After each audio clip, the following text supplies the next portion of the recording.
देश की रक्षा करने वाले सभी मूर्ख हैं, सभी नेता चोर हैं, देश को लूट रहे हैं। मुझे बोलने दो सरकार, ये कोई गुनाह नहीं। ये शब्द नेपाल के एक रैपर के हैं। आपको लाइनें थोड़ी अटपटी लग रही होंगी क्योंकि हमने इन्हें नेपाली भाषा से हिंदी में ट्रांसलेट किया है। ये उनके रैप सॉन्ग का एक अंश है। काला चश्मा पहने, नेपाली टोपी और पोशाक में मुस्कुराते ये बालेंद्र शाह हैं। वो चेहरा जो आने वाले वक्त में नेपाल की सत्ता संभाल सकता है, और यही वो चेहरा है जिसने इस रैप को लिखा है। बालेंद्र इस वक्त काठमांडू के मेयर हैं और माना जा रहा है कि नेपाल में तख्ता पलट के बाद जेनजी की मांग है कि बालेंद्र देश का नेतृत्व करें। लेकिन बालेंद्र है कौन? उन्हें ही क्यों पीएम बनाने की मांग उठ रही है और क्या सच में उनके पीएम बनने के चांसेस हैं? बताते हैं इस वीडियो में। दोस्तों, नेपाल में राजनीतिक उथल-पुथल के बीच प्रदर्शनों की वजह से नेपाल के प्रधानमंत्री केपी शर्मा ओली को पद से इस्तीफा देना पड़ा और इसके बाद अब सबकी निगाहें काठमांडू के मेयर बालेंद्र शाह, जिन्हें बालेन के नाम से भी जाना जाता है, उन पर टिकी है। ऑनलाइन अभियान उन्हें अगले प्रधानमंत्री के रूप में नेतृत्व संभालने के लिए कह रहे हैं। राजनीति में आने से पहले बालेन काफी फेमस रैपर और सोशल कमेंटेटर थे। उनके गाने भ्रष्टाचार और असमानता के खिलाफ गुस्से से भरे होते थे। उनका फेमस गाना बलिदान युवा आंदोलनकारियों के बीच एक तरह का एंथम बन गया, जिसकी कुछ लाइनों का जिक्र हमने शुरुआत में किया था। राजनीति में आने के बाद उन्होंने स्वीकार किया कि अब उन्हें खुद उसी व्यवस्था में बदलाव लाना है जिसकी कभी वो मुखर आलोचना करते थे। उनकी रैपिंग स्किल्स ने उन्हें यंग जनरेशन से जोड़ने में मदद की। जेनजी ने उन्हें एक ऐसा नेता माना जो सच में उनकी भाषा बोलता हो।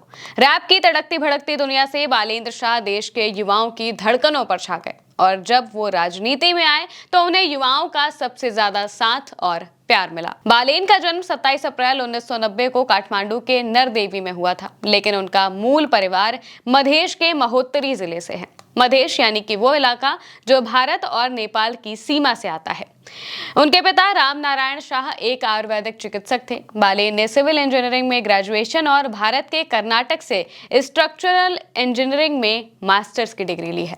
उनकी पत्नी सबीना काफले हेल्थ सेक्टर में काम करती हैं। बालेन शाह का प्रभाव काठमांडू की सीमाओं से बहुत आगे तक फैला हुआ है। वो सिर्फ एक मेयर नहीं है, बल्कि एक ऐसे प्रतीक बन चुके हैं जो युवाओं के गुस्से, उम्मीद और बदलाव की भूख को दर्शाते हैं, जबकि वो प्रधानमंत्री बनने की बात से अभी दूर हैं। लेकिन मौजूदा घटनाक्रम ने उन्हें एक ऐसे राष्ट्रीय नेता के रूप में उभारा है जो नई पीढ़ी की सोच और आकांक्षाओं के साथ खड़ा है। 2022 में बालेन ने बतौर निर्दलीय उम्मीदवार काठमांडू मेट्रोपोलिटन सिटी के मेयर का चुनाव लड़ा। उन्होंने किसी भी बड़े राजनीतिक दल से गठबंधन करने से इनकार किया और एक जमीनी अभियान चलाया जिसमें पारदर्शिता, जवाबदेही और समस्याओं के व्यवहारिक समाधान को प्राथमिकता दी गई। 61,000 से ज्यादा वोटों से उन्होंने ऐतिहासिक जीत दर्ज की और राजधानी में राजनीतिक बदलाव की दिशा तय कर दी। बालेन ने नगर परिषद की बैठकों को सार्वजनिक रूप से प्रसारित कर पारदर्शिता का नया उदाहरण पेश किया था। उन्होंने काठमांडू के सालों से चले आ रहे कचरा संकट का समाधान भी प्राथमिकता से किया और निजी कंपनियों को इसमें शामिल किया। काले ब्लेजर के ऊपर नेपाल का झंडा ओढ़े स्वैग वाली उनकी तस्वीर उनकी पहचान बन गई। बालेन शाह को केवल नेपाल ही नहीं बल्कि अंतर्राष्ट्रीय स्तर पर भी पहचान मिली है। टाइम मैगजीन ने 2023 में उन्हें अपनी टॉप 100 प्रभावशाली शख्सियतों की सूची में शामिल किया था। इससे ये साफ हो गया है कि उनकी लोकप्रियता सीमाओं के पार भी है। लेकिन उनको लेकर एक धड़ा ये भी कहता है कि वो एंटी इंडिया है। उनका स्टैंड इंडिया के खिलाफ रहा है। उनकी एक तस्वीर इस बीच काफी वायरल है जिसमें भारत के कुछ हिस्सों को नेपाल में शामिल किया गया है और इसे ग्रेटर नेपाल का नाम दिया गया है। अब अगर प्रधानमंत्री की बात करें तो बालेंद्र का प्रधानमंत्री बनना इतना आसान नहीं है। जनता भले ही उन्हें चाहती है, लेकिन उनके पास कोई पॉलिटिकल पार्टी नहीं है।